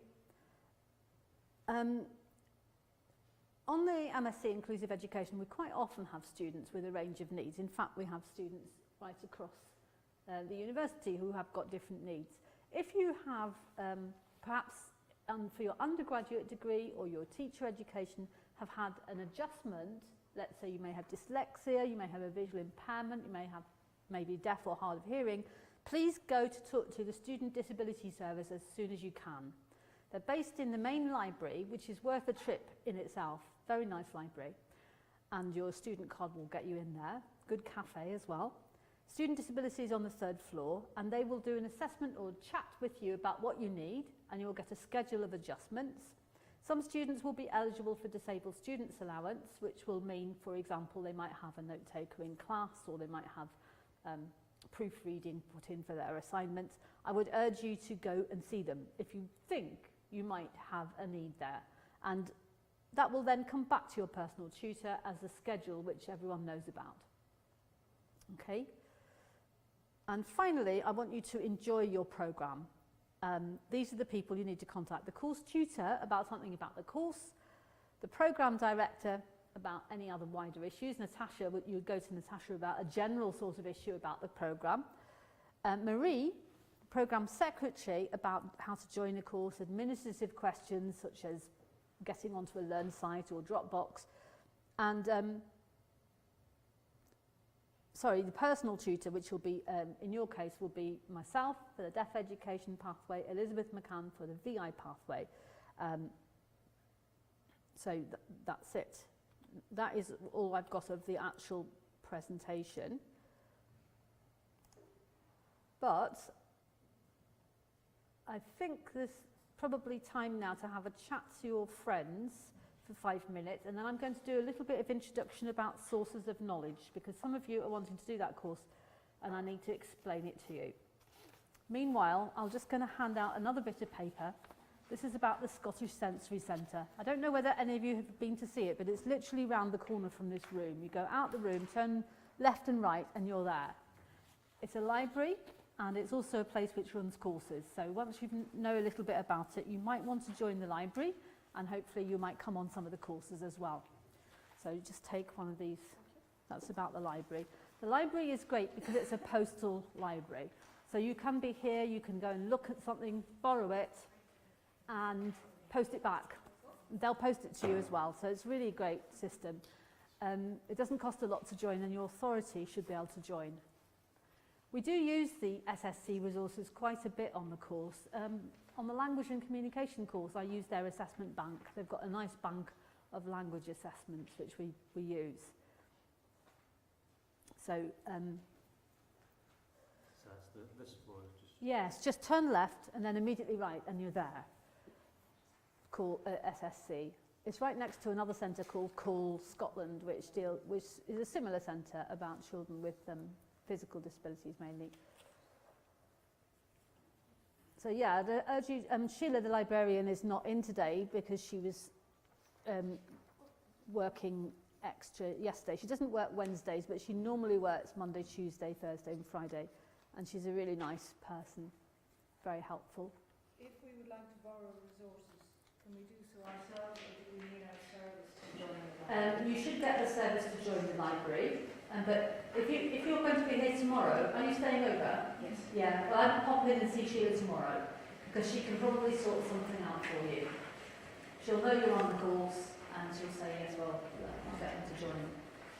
It's not very expensive for local authorities to join, so I think it's probably worth it. Yeah, membership subscriptions rate, organisations it's £30 a year. So I think that probably, as there's 3 of you on the course, I think they'll see the advantage of joining. It's not too much to ask them, is it? Are we live? Hmm? Are we live? We are. I was going to say something I won't. Yeah, I should have said that to start with. Yeah, I don't think your faces aren't in it, I don't think. I think it's concentrating on me, not you.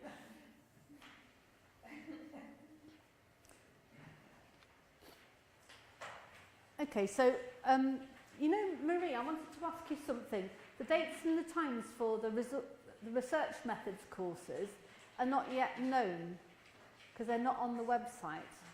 The last year's ones are showing up. Okay, I know it starts in week 3, so it will Yeah. begin the 1st of October.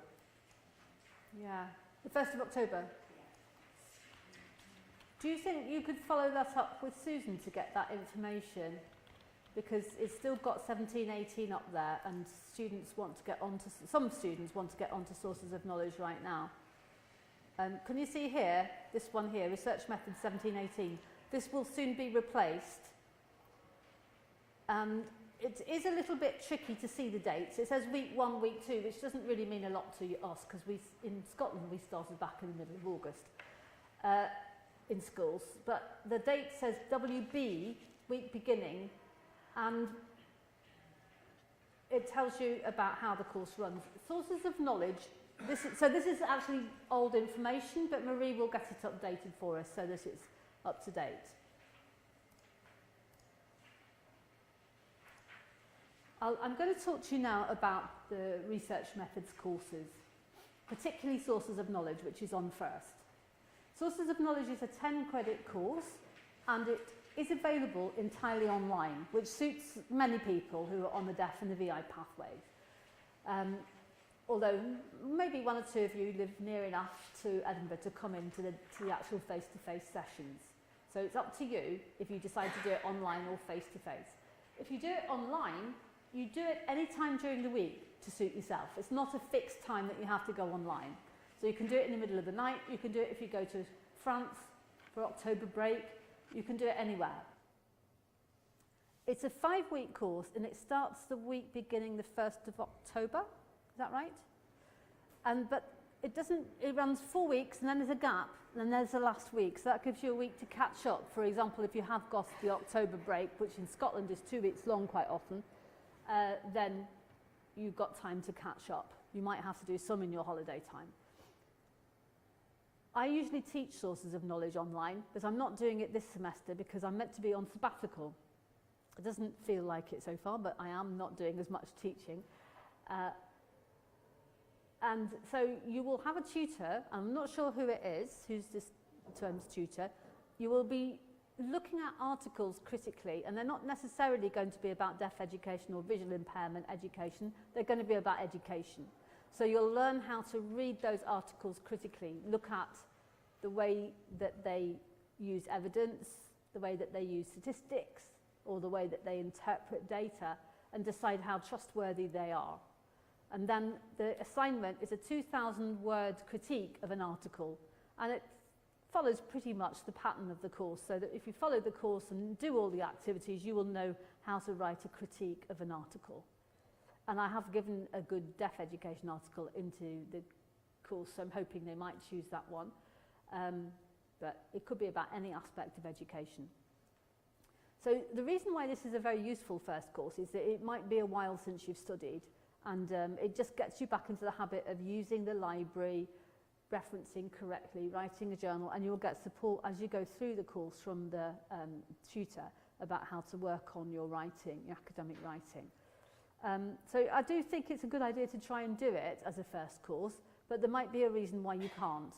you know, you might want to take the course more slowly, might want to do a VI course first, but I would recommend it, but it's up to you, the order that you go in.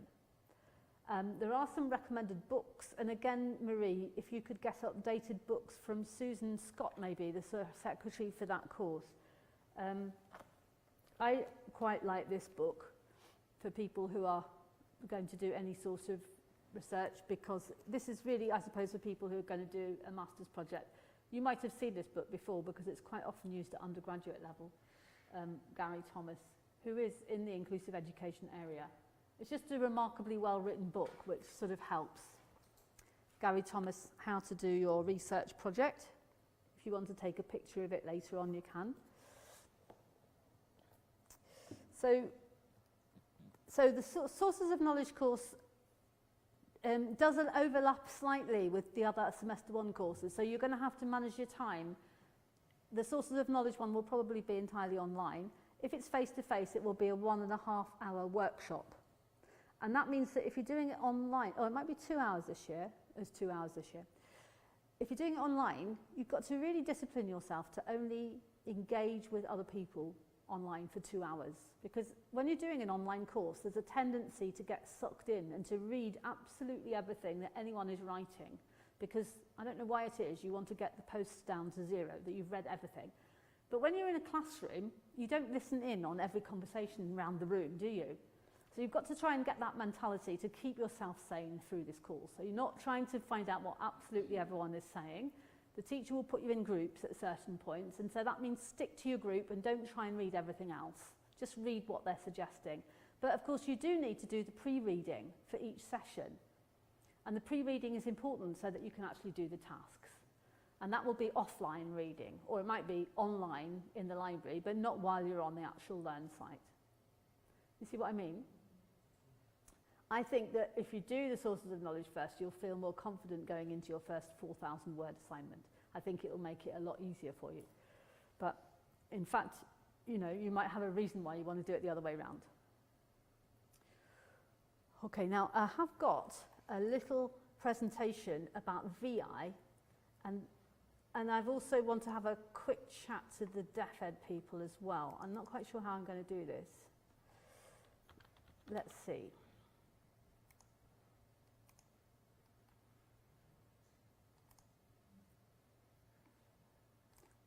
Marie, did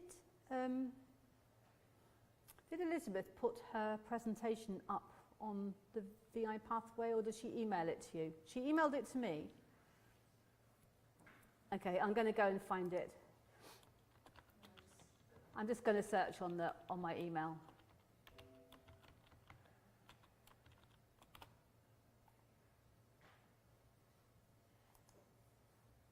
She's very sorry she can't make it.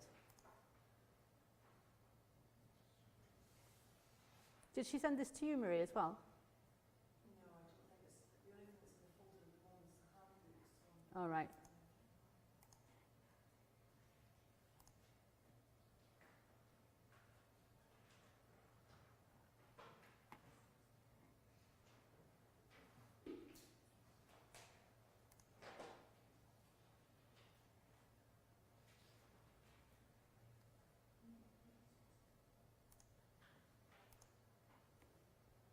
Right, this is your personal tutor, Elizabeth McCann.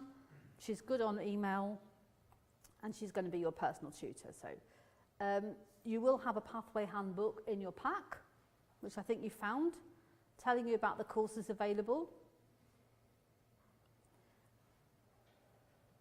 And Elizabeth says she can send you an electronic copy of the handbook, the pathway handbook. I think it would be more sensible if we put that online on the Learn site. It's already there. Thanks. That's okay. And these are the courses that you need if you're following the VI pathway. Inclusive Pedagogy, semester 1 year each year.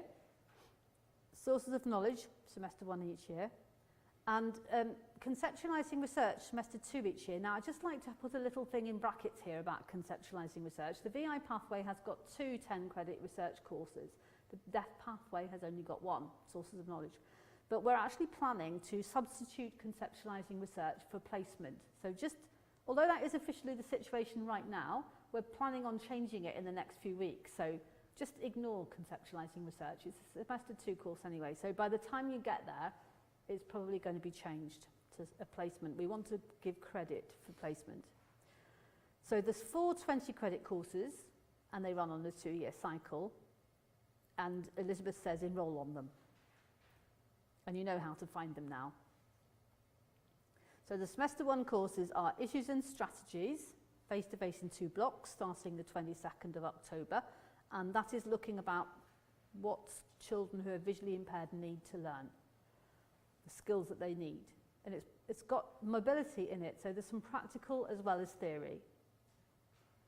And then the semester 2 course is about assessing the pupils with visual impairment. Again, it's in 2 blocks starting 6th of February, and it's looking about assessment, including students with complex needs, and they'll be looking at assessment arrangements for public examinations in England and Scotland as well.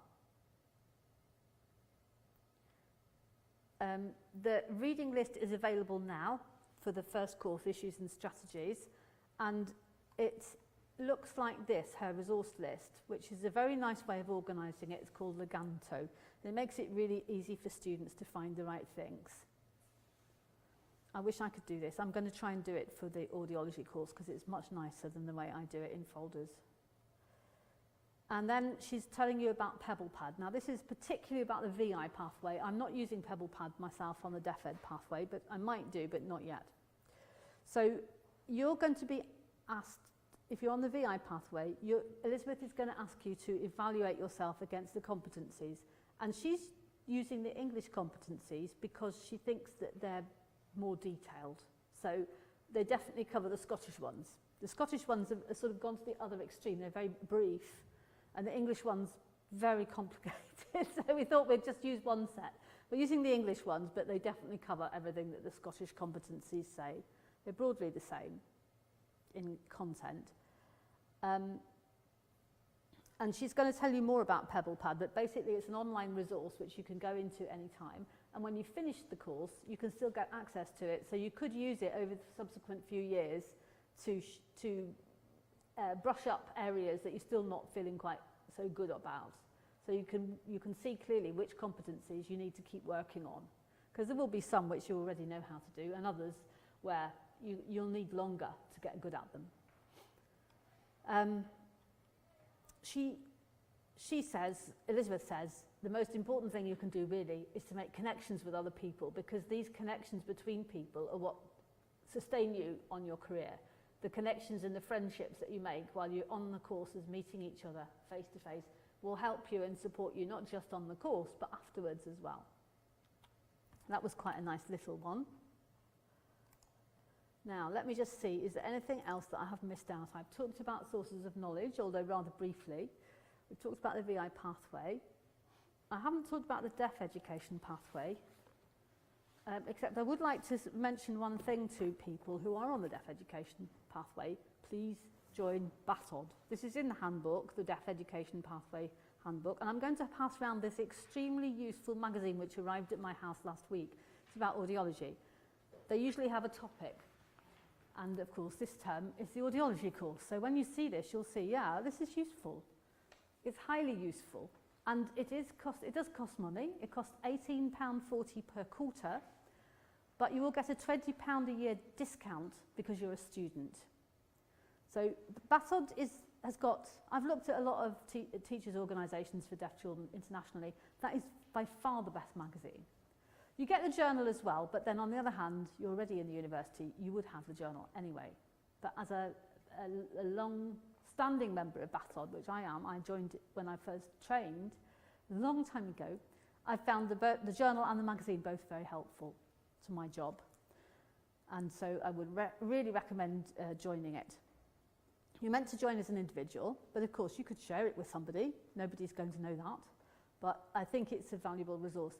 There isn't anything quite the same for VI teachers, but there are organisations which will have membership, and I think VIEW is the main one. I don't know whether you're already members of VIEW. Do you have a magazine? Hang on. All the We are not. TCVI now. Are they? I think they're individually members. I'm not sure the service is a member, because I know the lecturer are members. same as Battle then. Battle is individual membership. And I will be going to the Battle Conference, which is 2 days in Nottingham next March. We also have a Battle Scotland conference once a year, so you have to pay for those as well, but there's a cheaper rate if you're a member. Is there a cheap rate for view for us VIP? I don't know, I'll have to ask Elizabeth that. I'll put it on my list of things to ask her. It's a £20 discount a year for Battle, so it's quite good.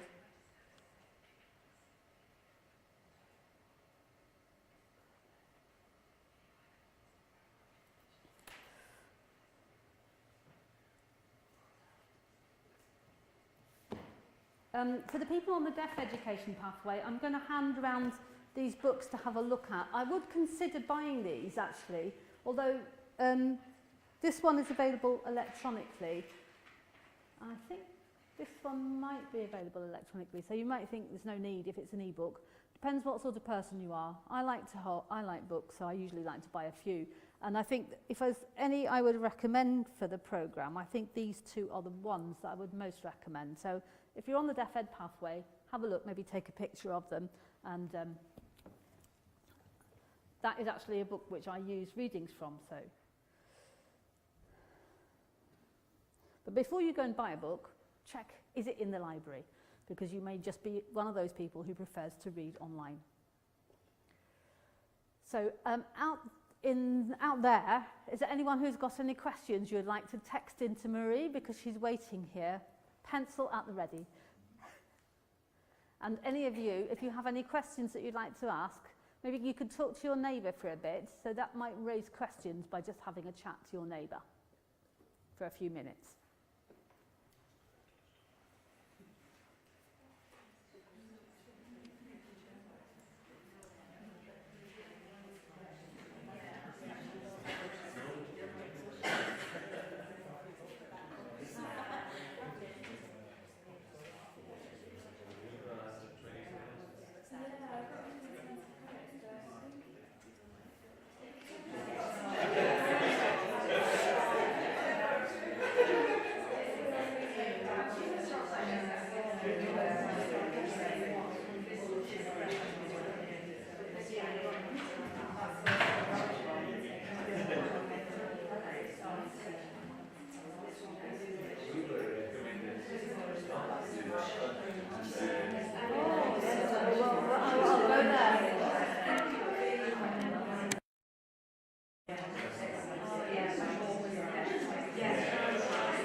Yeah, can't see them on YouTube.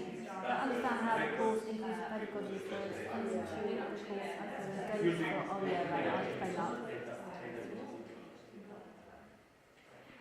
Right, okay. Right, I'll do that.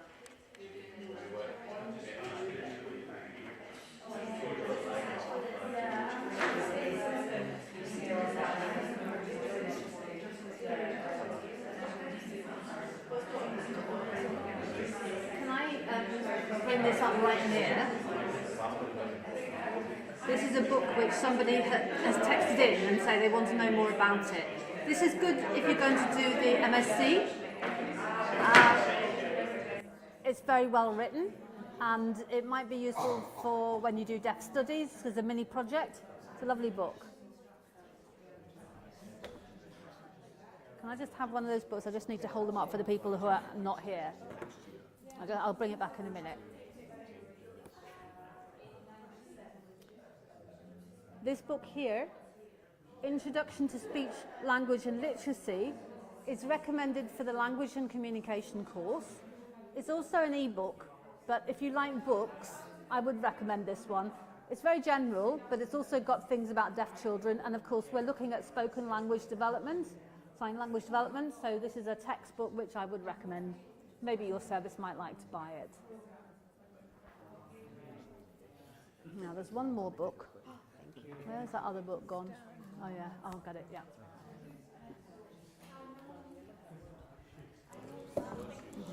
It's all right.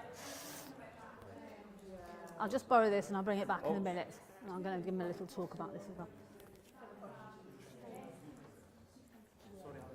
It's all right, don't worry. This is a book called Evidence-Based Practice in Educating Deaf and Hard of Hearing Students. It's an American book, but uses evidence from many countries, including Ireland, and it's fairly up to date, by Patricia Spencer and Mark Marshak, and it's a very accessible introduction to evidence-based practice as a teacher of deaf children. And then finally, if you're on the deaf education pathway, join BASOD. £18.44 a quarter, and it will give you the magazine, and this is a really useful magazine. And also you can get £20 a year discount, which you will get through clicking on the website and saying that you're a student. So definitely worth it, especially if you hurry, you'll get this issue, which is about audiology, and audiology is on this term. Thanks. Now, what was the other thing? They want to know about inclusive pedagogy. Yeah, I haven't talked about inclusive pedagogy yet, and I'm going to do that right now.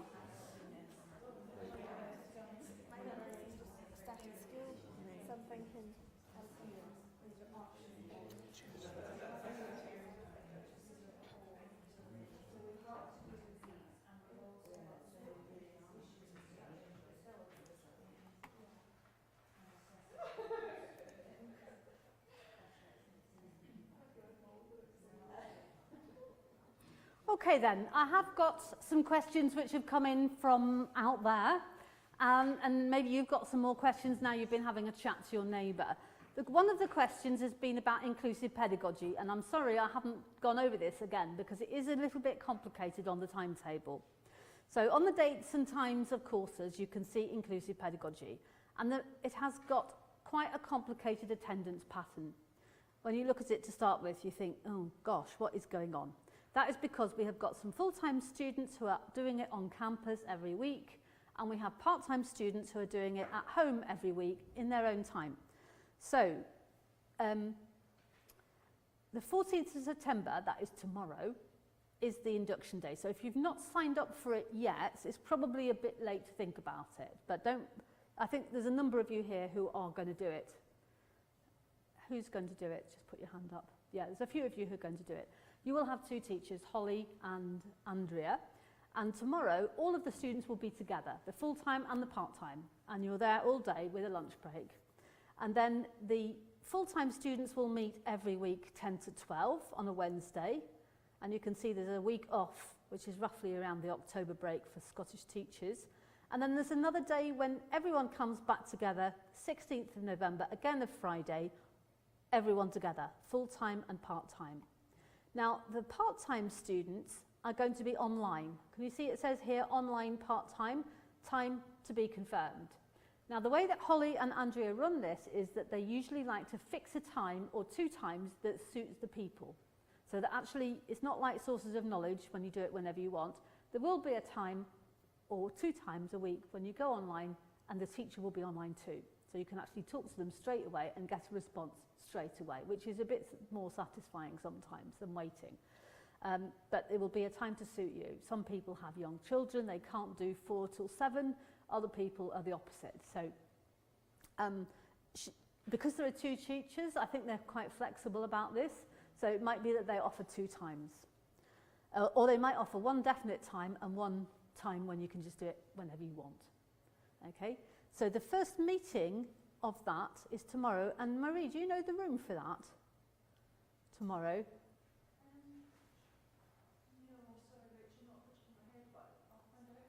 Yeah, I think we better post the room number, or we might put notices up we'll put notices up on the Learn site, but students will want to know when they're coming tomorrow what the room is.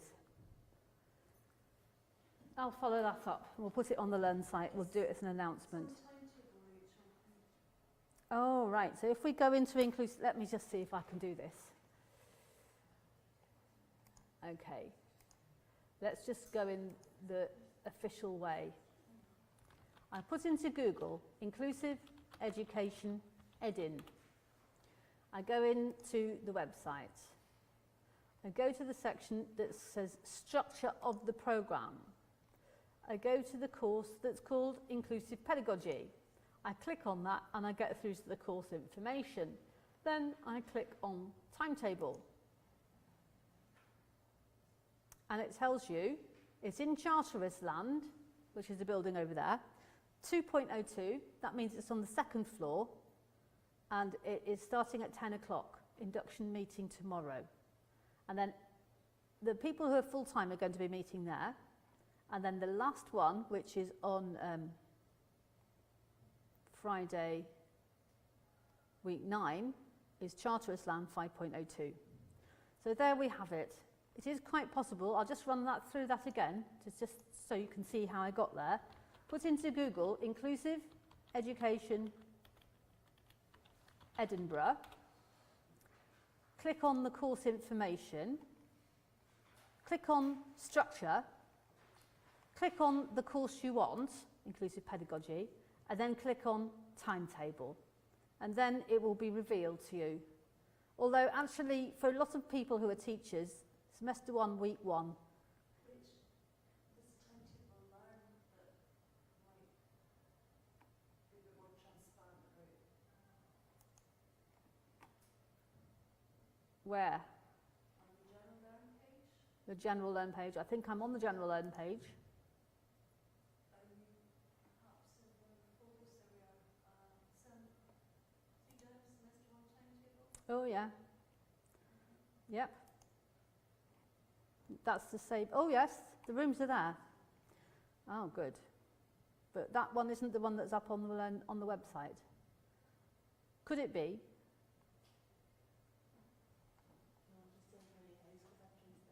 Yeah, could we change it so that this version that's in Learn is also on the website, just to make it easier for people?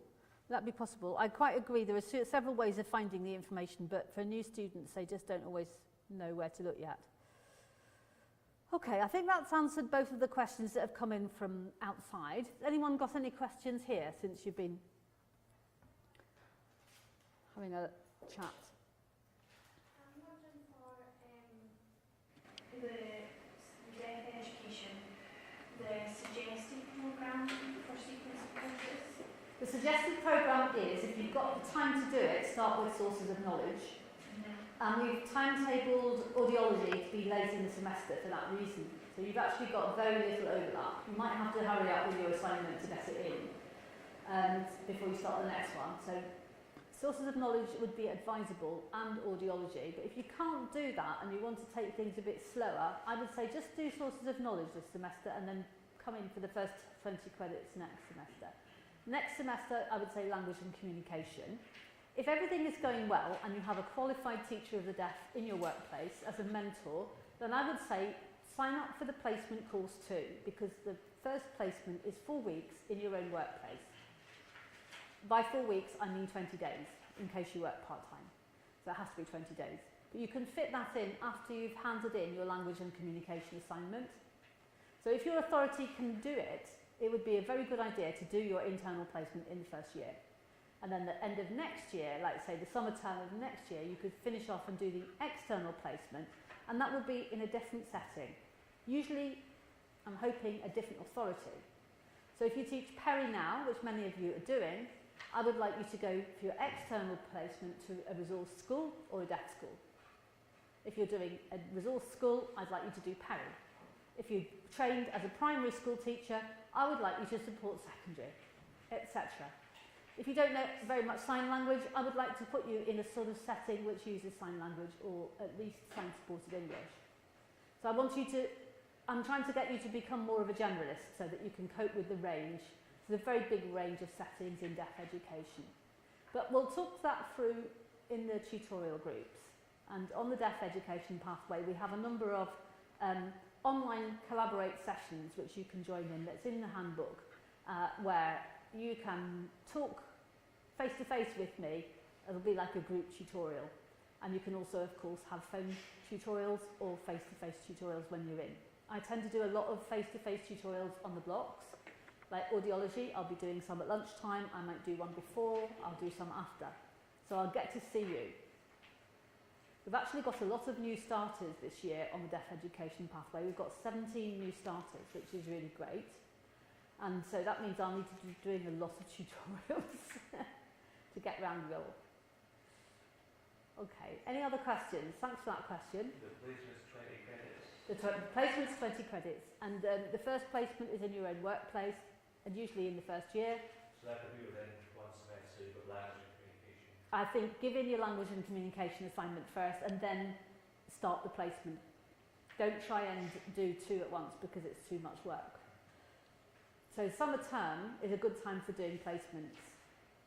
As soon as you sign up for the placement course, you will see a Learn site which explains how it works, but it doesn't work by coming into uni. It happens in the workplace.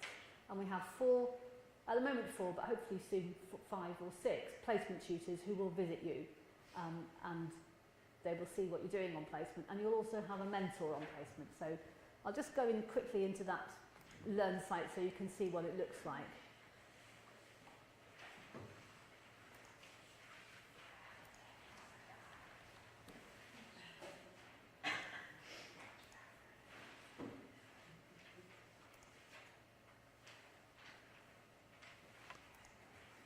There's the placement site, and it's got readings, mentors folder, because your mentors can get access to this course as well if you tell me who they are. And in the administration, we've got handbooks, more handbooks, and we've got the centre handbook. The actual student handbook isn't quite up yet, but the centre handbook is there, which you can have a look at, so long as you're signed up for the placement course. You only sign up for the placement course once, and it lasts you 2 years, or if necessary 3 years, because sometimes authorities can't release people when they say they can, and we have to make it go longer.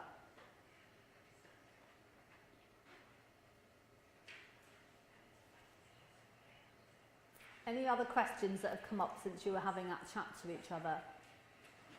See the social knowledge course, can you attend some face-to-face sessions, maybe some sessions online, or is it one or the other? I think it's one or the other, yeah. So if you're staying in Manchester, staying in Edinburgh, then you might want to pop in and do it week to week. But yeah, sorry. Yeah. Another question over there. Yeah, we were just sort of having a look through some of the information, and I think maybe this semester you have to do 2 20-credit modules. No, you Is don't. that not right? You don't have to. Just Have you decided you wanted to? That's the thing. I mean, you might be signed up, your authority might have said, yes, you're going to do inclusive pedagogy this semester. Yeah. And you might think, well, that's a bit too much to do the VI one on top of it.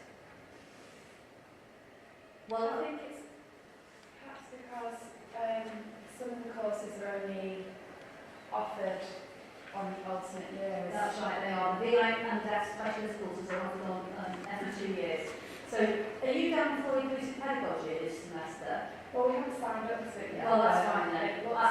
I would say if you're worried about doing 40 credits, and I can understand 40 credits is a lot to do, Yeah. you might want to think about doing 30 credits, like doing sources of knowledge, which is 10, and then the VI course, which is 20. That's what I would recommend, actually. Okay. I wouldn't, because you can do the inclusive pedagogy anytime. Yeah, next year. Yeah, you could do it. Well, you can do it next year if you want, or if you wanted to leave it, you can do it the first semester of the year after. But I think you'll probably want to get it out of the way.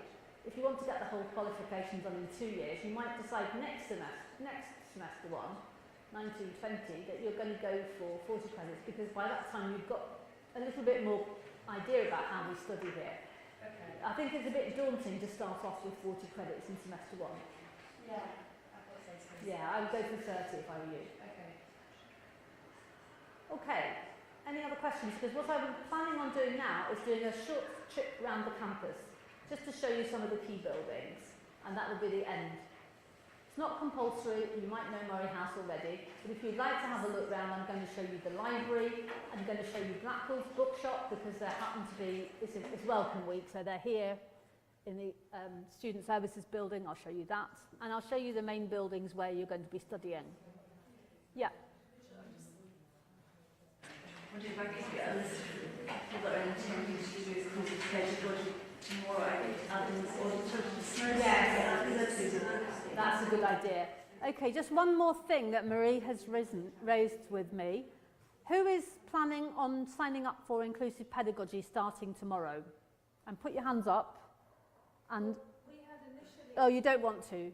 Well, the thing is that on some of the frequently asked questions, it kind of looks like you have to do inclusive pedagogy and assessing pupils with the eye in this. If you want to get through it in 2 years, but you could do it in the first semester of next academic year by the time you're a bit more confident with the systems. Yeah. I think sources of knowledge is a better advice. I think And you can still get through it in 2 years because yeah. just doing 40 credits in the very first semester I think is probably going to just be too much. So if us three do sources of knowledge and assessing pupils in the first semester, we will still complete the course in 2 years. Yes, but you have to bear in mind that semester 1 of the next academic year you will have 40 credits to do. We'll cross that bridge. Yes, exactly. I think you'll be now ready for it by then. And remember, inclusive pedagogy is mostly online. And it makes sense to start off with sources of knowledge. It does. Right. I think our slight issue is that we sort of, because we work down in Manchester. Yes, you've got a hotel for tonight. Never mind. Just enjoy it. Get to know everyone. Students just sitting tomorrow. Yeah, I think they probably could if they like to. You could sit in and just get a feel for it so that you know what it's like. If you like to, but we'd have to tell Holly and Andrea that, otherwise they might get a bit confused. Okay. Yeah? Who else is definitely sure about? Yes. You are? Yes, okay. Can we make sure that Marie knows that we're definitely going for it? Yeah. Okay then, thank you very much for coming. I know it's quite a lot of things to throw at you. I apologise for that. I hope you've got some time. Those on the deaf education pathway, read the handbook because I've got some suggestions for things you can do to get ready on the early page. Okay? I look forward to seeing you on the audiology course if you're doing that one. I will be here supporting Brian, lugging equipment around and seeing you for tutorials. So what we're going to do now is go on a tour. Anyone who wants to come.